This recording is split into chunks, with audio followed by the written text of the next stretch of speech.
Hello and welcome to my math trail. My name is Chris Escala and this is for my Fundamentals of Mathematical Reasoning class with Dr. Fothergill. I am doing a project based around throwing an object off the Empire State Building. So before I get into that, let's get some fun facts and history about the building. So for fun facts and history, we have that the construction began on March 17th, 1930. The building was completed on April 11th, 1931. In 1945, a B-29 bomber flew into the side of the building and business began as usual on Monday morning. There is no good reason to not show up to work, is really what that teaches me.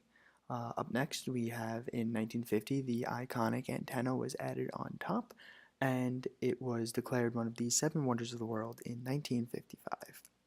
So, here's our problem. For this problem, assume there is no wind and air resistance is to be neglected. Assume you are standing on top of the Empire State Building, which is at a height of 1,250 feet, not including the antenna. You throw a baseball as hard as you can at 60 miles per hour at a degree of 45 or 45 degree angle.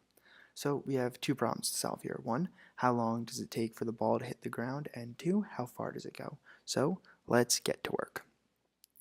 First off, we're going to paint us a little picture here. We have the building, then there's us, then the ball we're throwing, and then a triangle, because in math there is always a triangle. They're really helpful, but there's way too many triangles in math.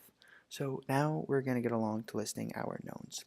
We have the initial velocity of 60 miles per hour, the height of 1,250 feet, and then there is an unmentioned known of Earth's gravitational constant, which is 9.81 meters per second squared.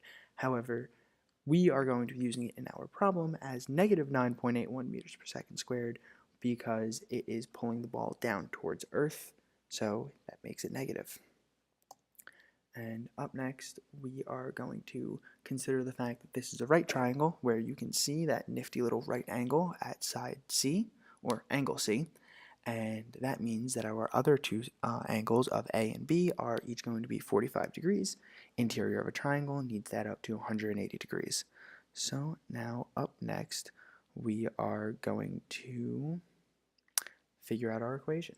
So we use sine of 45, which is opposite over hypotenuse, to get x over 60. In this case, x will be A. So we are using angle A, and we do some little math to get 60 sine of 45 equals x. So we turn that around to find that x is equal to 42 point decimal, all those numbers. We can say that x is equal to side A and side B, because if we did that same equation using angle B, it would still be sine of 45 equals x over 60. And then we are going to look at the acceleration. So in this case, f double prime is the acceleration of negative 9.81 meters per second squared. We are going to use our nifty antiderivatives to backsolve to get the velocity. So we can say that the velocity is negative 9.81x plus c. So f prime of x equals negative 9.81x plus c. But we could do better than that. We can solve for c. So we can say that 42, one of our other sides of the triangle, is equal to 9.81x plus c, and because we plugged in 42, x is 0, plus c, negative 9.81 times 0 cancels out. C is equal to 42 for our velocity. And now we need to take it one step further to get the original equation. So f of x equals to negative 9.81 divided by 2 times x squared plus 42x plus c. So negative 9.81 is divided by 2, because when you bring the x squared down to get the first derivative, the 2's cancel, and you are left with negative 9.81.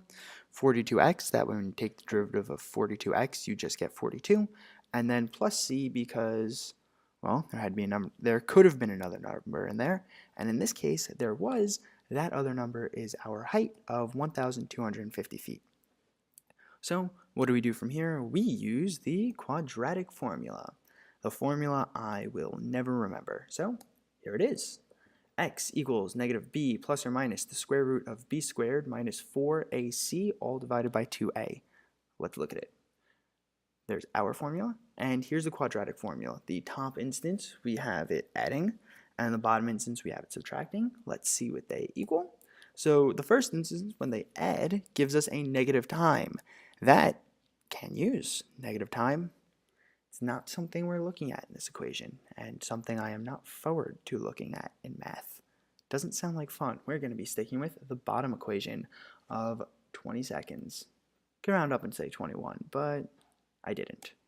So cross out the top one, and now we are going to figure out how far it went. So we are going to take one of the sides of our triangle, in this case side B, and side A and B are the same, so in this case it doesn't matter, but you always want to take that bottom side of the triangle for side B and multiply it by the time you just found, so 40 times the time, and you get 873 point long decimal feet.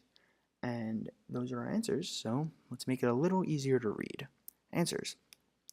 How long does it take for the ball to hit the ground? 20 seconds. About, because we've rounded. Decimals aren't fun. And once again, how far does it go? 874 feet. This one we rounded up just because it was like right there. So, hope you enjoyed.